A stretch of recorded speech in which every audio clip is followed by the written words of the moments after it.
We're not.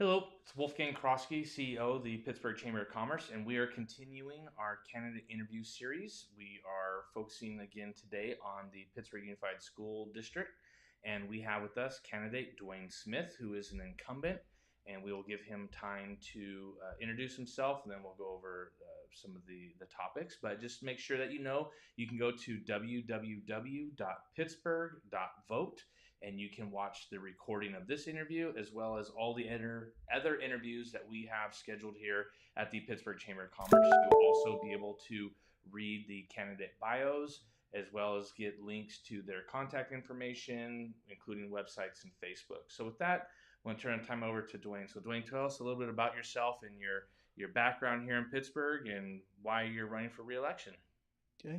Well, Well, hello, hello, Pittsburgh. Pittsburgh. First of all, I just want to just thank the Chamber of Commerce for putting this on, giving the community an opportunity to learn about the candidates, and so that they can make an informed decision. So my name is Duane Smith. I've been in Pittsburgh here for 22 years. I've been very involved in the schools even prior to being on the school board. I have family members who graduated from Pittsburgh. I have family members that are currently in the school district. As a current Pittsburgh Unified School District board member, I believe that every scholar in having a safe learning environment to allow them to access the high quality education.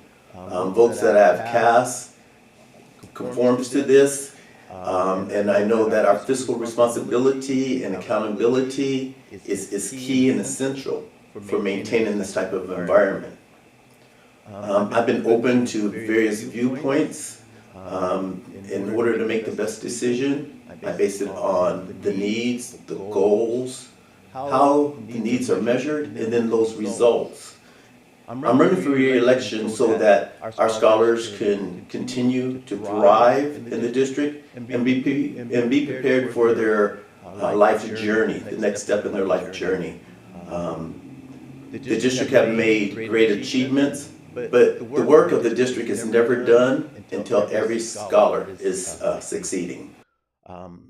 So, as a board member, I have been visible not only at our school sites, but also within the community.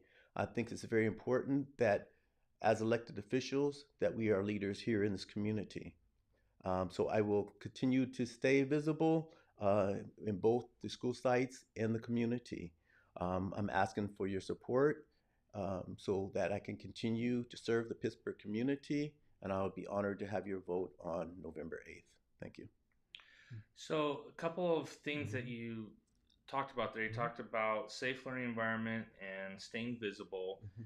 Obviously, a school district, its top priority should be the students. Without students, there is no school. There is no need for anything. So, as far as the needs of students, what do you feel are the current needs of our students in Pittsburgh Unified?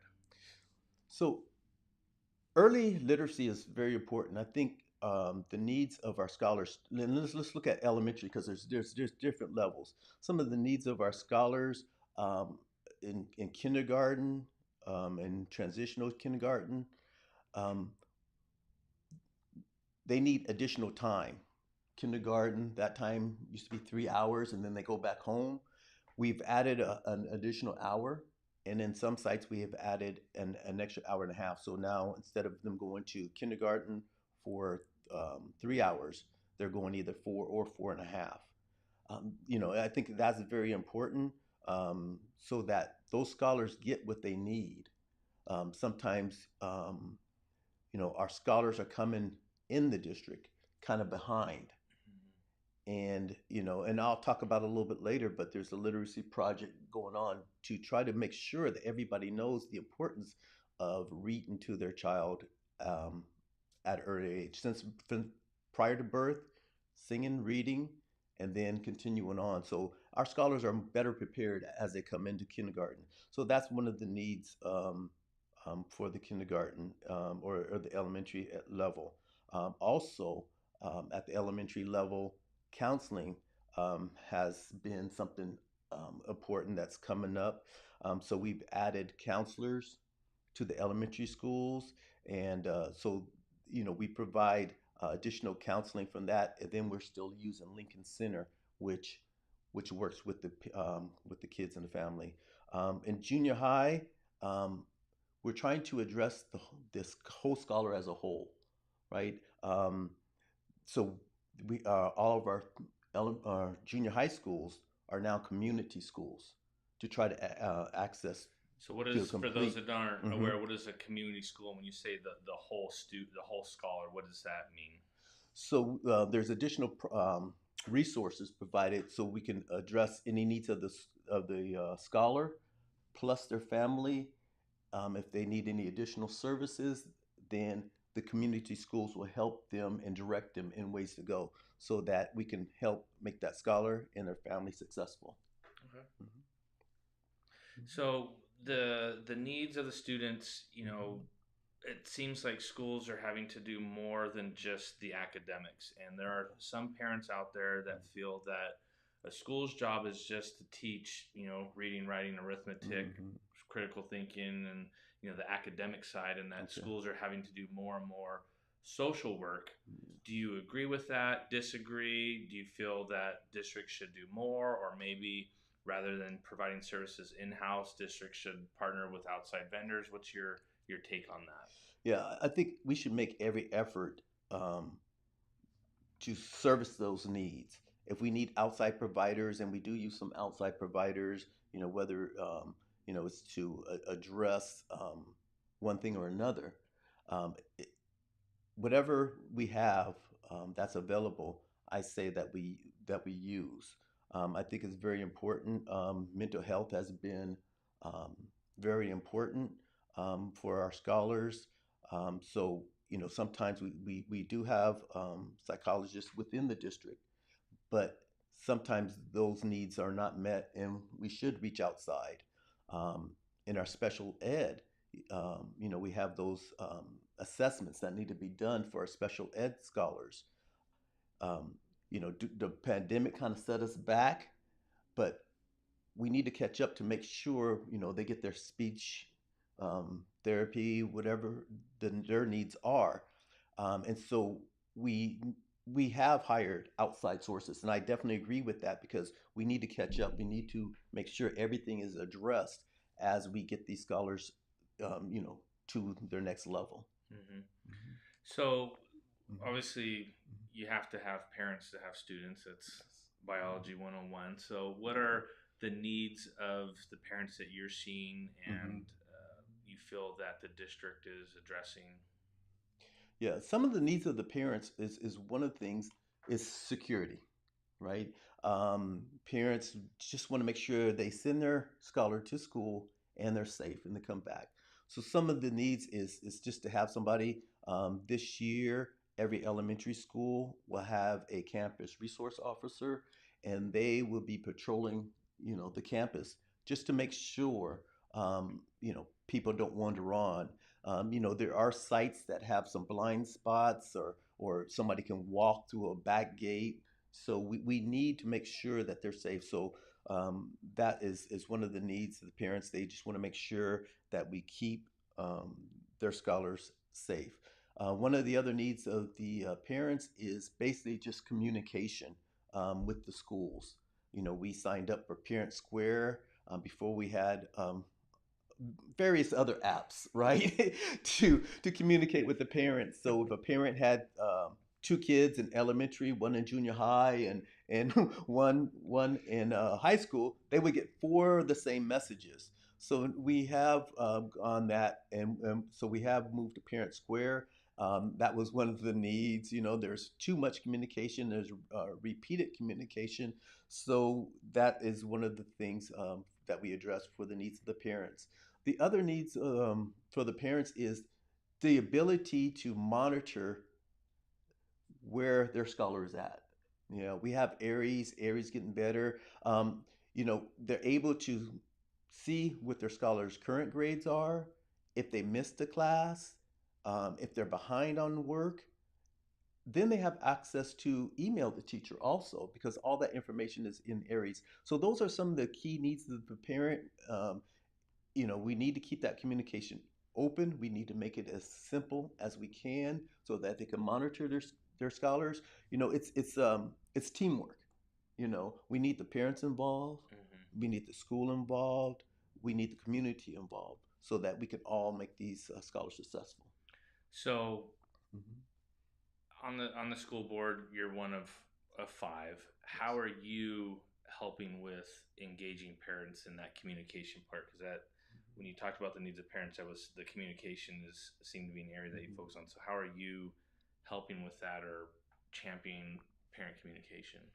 Yeah, usually, you know, parents come and they come talk to you, being visible and being out. They come talk to you, and some of these parents don't even know about Aries. They don't have their password. They didn't receive it, or they missed an email. Their email address was incorrect. So basically, you know, I always tell them, hey, go back to the school. We have parent liaisons at our sites that they can help. Navigate some of these things for our parents. So if our parents don't know how to navigate um, um, or get the app, Parent Square, Aries, all these things. Um, so the first line, because there's so many parents that come to us, you know, and I don't try to solve everybody's problem, but I give them the direction that they need to do to get their needs satisfied. But I do encourage all the parents to make sure you have Parent Square, make sure you have Aries, and make sure you actually monitor and look at it at least once a week. Because I think that's important. Because when scholars fall back or they miss an assignment, they're not going to tell their parents that they missed the assignment. So I think it's important that that we continue to encourage our parents to get that app and be vigilant about that Mhm. app. Yeah. Mhm. So you've worked in corporate America and you've dealt with lots of organizations. Mhm. Pittsburgh Unified is not unique in that it has challenges. I think Yes. all organizations do. What do you think are the challenges facing Pittsburgh Unified right now? Yeah. Some of our challenges are kind of what we talked about before, the special ed. The cost of special ed is increasing, where the state is not increasing, the district's budget. So now, we have to kind of shift things around because it's very important to address those needs of those scholars. So, that's one of the challenges that we have in the district. I talked about the backlog and assessments and using outside vendors to help us do those assessments, especially in this special ed um, department. So those are some of the challenges. Um, we're looking at declining enrollment also, which means that the funding will go down because the um, the the funding is based on our average daily attendance, which is our ADA. So we're seeing declining enrollment in the elementary level. So that will, as we move up to the high school level, it'll be less students, which is currently good, but it's going to take years to get there. With the new homes, we don't know. That's the unknown. Are we going to have additional students? When they built the facility, the apartment building there on Loveridge, we didn't receive that many additional students because these were people commuting back and Right. forth to either Oakland, San Francisco, or other cities. Um, um, Another challenge is that we have a over identification of African Americans labeled emotionally disturbed. Now we had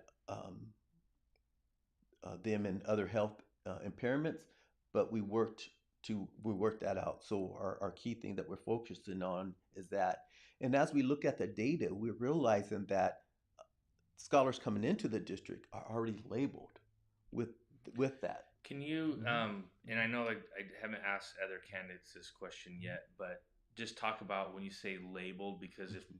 you're a Yeah. viewer and you've never had a child or you don't know, it's not like obviously they're not sticking a label on, but how Yes. does a student get labeled? How does that label track, along the years? Just generally, how does a student get labeled and how does that impact them down the road? Okay. So they either meet with a psychologist or a behaviorist or something, that, and then they say, oh yeah, okay, this So how scholar do how may. do they get that appointment? Usually, it would be a teacher saying, "Hey, there's Yes. something quote unquote wrong with this kid." Yes. Yeah. Okay. Yeah. Then they'll meet. So the teacher may initialize it. Then they meet with the parents. Then they'll do the assessment of the child, and then the child would be in whatever category that was decided for that professional. It's a whole process. I think sometimes you know they're so quick to put somebody or say, hey, there's something wrong with this child when the child may just had a bad day or anything like that. So I think it should be over time that that type of thing is addressed. Hmm. Mhm. So with these challenges, what what's your ideas, your plans? What are Mhm. you? How are you going to work with the board to address these challenges? Yeah, so I'm currently actually involved. It's a CSACE plan for that, And what's and I've that been I've mean? been I've been attending those meetings. But that's our comprehensive um, service, integrated services, that plan to um, to address what we're going to do as a district. Anybody can come to those meetings. I think this is very important, so I do attend those meetings, so I can get the thoughts the of the district and where we're going. So I'm on top of that. And the other thing is to make sure I understand what's going on in that what the district is planning on doing about that. Okay. Hmm. Now you're running for reelection. Hmm. Why should people vote for you to have you come back on the board? Why do Hmm. you? Hmm. What value do you think do you bring to the board as a whole, and then also Hmm. to the voters of the Pittsburgh Unified School District? Yeah. So I'm running for a re-election so that our district can continue to thrive, and that our scholars are prepared for their next journey in life, or whatever passions they have, they're able to exceed with that. um, as we talked about, I've been visible. I show up to a lot of things. I visit the sites. As we're building new school sites, I think it's very important to see that progress, so we understand, even though we get an update during our board meetings, being there and seeing for yourself, you understand a lot more about the process. Um, our district motto is every scholar every day deserves nothing but the best. And, I think that should be the core of everybody, the heart of everything. The scholars are basically the heart. They're gonna that's what we're trying to solve. That's what we're trying to make successful. Um, so that's one of the other things. I think that as an elected official, as a school board, we need to make sure that we're leaders, not only at our school and in the district, but also in the community. And I have done that, and I will continue to do that. So I'm running for reelection so that we can kind of continue and solve some of these issues, to make sure everybody is successful. We've had successes, especially in our graduation rates. We still have some gaps. Our graduation rate is about 89.6% right now. Um, but we do see everybody doing well. But if you really look at the data, we have looked at where who's not meeting those needs. And so, in looking at that data, we see that African American males aren't graduating at the same rate, as others in the subgroups. So, like, if our girls are doing well, our young men are not doing well. So we've also signed up, and we're signed up for Improve Your Tomorrow. It's a mentoring program for males, and I think we need this because there are males that have no male figure in their life, and I think this is something good. So that's something else that we see that gap. We need to address that gap. Even though our graduation rate is 89 and it's higher than the state, I still don't think that is good enough. And I want to see at least 95%, as we continue, or better, you know. But I want to see 95% for us here in Pittsburgh, and I think that's very important. So obviously, as an Hmm. incumbent, there are people out there that don't think that either the district's doing a good job or that you specifically are not doing a good job. That's just how it is. Yeah, So yeah. I've seen on Facebook people talking about that although graduation rate is increasing, the students and their skill set is still down here, Yeah. implying that we're watering down the standards just so that we can say more of our kids are Hmm. graduating. And they point the finger at the school board because that's usually what most people do. What do you say to those voters and to those that may not necessarily want to vote for you, Yeah. or that you haven't done the best job possible? What's your response to that? Yeah. So actually, I mean, we look at the data, right? So the data shows that that we are not doing as well as we need to do in some parts. And as we look at that data, it comes down to um, reading is the very important thing, and that's why I keep going back and focus on early literacy. We need to make sure that we read to our childs before they get to the schools. They need to learn the sounds, hear as many words as they can to be successful. As we go through and we look at that data, we see that there's a drop off in third grade because now third grade testing includes the child having to comprehend what they just read. And that's so if we address those early, hopefully that will help. I'm involved in an early literacy project here, and I think that's one of the key things to try to help and advocate for our scholars to get get that focus on there, and so that project has started. There's a website already. It's called Pittsburgh Reads Hmm. .com, and I think that's getting the message out there for early literacy. And I think we need to hit this from the city, the school district, and everything. But the data does show that we are failing in some of the areas. And then how do we address them? Hopefully, early literacy. We increase like the mentoring program to give somebody to talk to and somebody to kind of help push them forward. Um, we also have interventions. We have extended after school program for intervention and additional learning.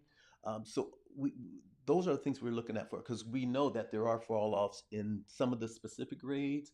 Then when they get to junior high, you know, the math especially is not doing well. I mean, so we have to recognize that, and then we have to figure out what we can do. And for the summer, there's been so many math institutes and additional learning. So, my hope is that, all of these interventions will help. There has been learning loss going through the COVID, and we need to catch up. There's a lot of catching up to do, and that's one of the reasons why we're extending after school program, um, um, and then the interventions after school where teachers can have a small group of those scholars that are not meeting the grade level, and then help them and provide additional help.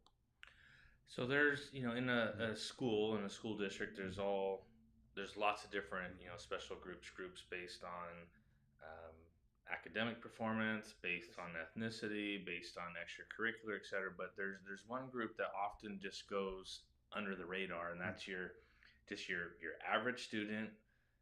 Nothing quote unquote special. They Mhm. just Yeah. go to school, stay out of trouble, do their work. They range between a 2.0 and a 3.0. What's there for those students, and as a candidate for council, what can you, or for school board, how can you bring attention to them or make them feel special as well? Yeah, I think you know, we kind of, there's everybody has their own little passion, right? And sometimes it's not even a subject. We extended, our CTE also to try to provide. I What mean, we have CTE stand for, folks who don't oh know? yeah, the career technical training, education, so that we're trying to provide more outlets, right? Somebody may not want to go to college, or they may be interested in robotics. We're starting a barbershop class also at the high school. We have the programming, autonomous vehicles. Um, there's a number, there's engineering course also. So try to extend those career technical education courses just to see if we can get the average student, whatever their passion is, and get them more involved in that. I think that's one of the ways to do it. Because not everybody's interested in going to school, going to the extracurricular. We have to try to meet them where they are. And I think expanding our CTE will kind of expand those interests, maybe get them even involved. Um, then, you know, some students are overachievers. They can start LMC early and start getting credits while they're in high school and start accumulating college credits. So those are some of the things, I think, to address those average students, see what their passions are, and anybody can start a club at the high school, and I think that's important. Whatever your passion is, start a club, get other people, because it's surprising, that you'll find other scholars interested in the same thing that you're interested in. Awesome. Mhm. So you've talked about a lot of different things, Mhm. and I can see all the notes here Mhm. and lots of talking points. But for those parents that what you said today either resonates, doesn't resonate, or they're just like, I have questions, how can they get in touch with you as a candidate? Yeah, so I can be reached. My email address is Duane, Duane, Smith, Smith, the number four, PUSD at gmail.com. I'm out in the community. If you see me, stop me, ask questions. I'm always open and appreciate the communication with parents, because sometimes we find out things that we may be missing. And that's the important piece of being visible, is that, if they see you out there, they're more willing to come and talk to you and tell you what their concerns are. But I can be reached via email. Um, also, if you go to the district website, you'll see my information. You can email me there also. Awesome. Well, we'll definitely let Mhm. you wrap up and give Mhm. closing remarks, Mhm. but want to thank everybody for watching this interview and just remind you that you can go to pittsburgh.vote, and there you can watch a recording of this interview as well as all the other interviews for Pittsburgh Unified School Board, Pittsburgh City Council. We also have some candidates for the Mount Diablo Unified School District, which is on the west end of Pittsburgh, and also Contra Costa Water District. So please go to pittsburgh.vote where you can get more information. And with that, Duane, we'll let you go ahead and give your closing remarks, and we'll conclude this interview. Okay. Well, I appreciate the opportunity just kind of speak and allow the community to get to know me better. I'm about getting things done and getting things done the right way. I've established partnerships over these years. As an elected official, I think it's important to build partnerships so that you can go and get additional help, because you can't do everything. So I've established those type of partnerships, um, and I've established, just people that I can go to and ask questions, people who um, can get things done in the community or provide advice. Some of our community leaders that have supported me and are behind me. I'm going to just provide a list of those. Vince Ferrante, Eddie Hart, Danny Lopez, Denisha Marsh, Mr. Willie Mims, Mr. Willie Moffett Jr., Greg Osorio, and Ruben Rosales. our mayor, Holland White, our vice mayor, Chanel Scales Preston, and George Miller, our board member. So, you know, building these relationships, I think, are very important. Um, so the people that have asked to endorse me in this community know the work that I'm doing already, and they support the work, and they support me in continuing that work.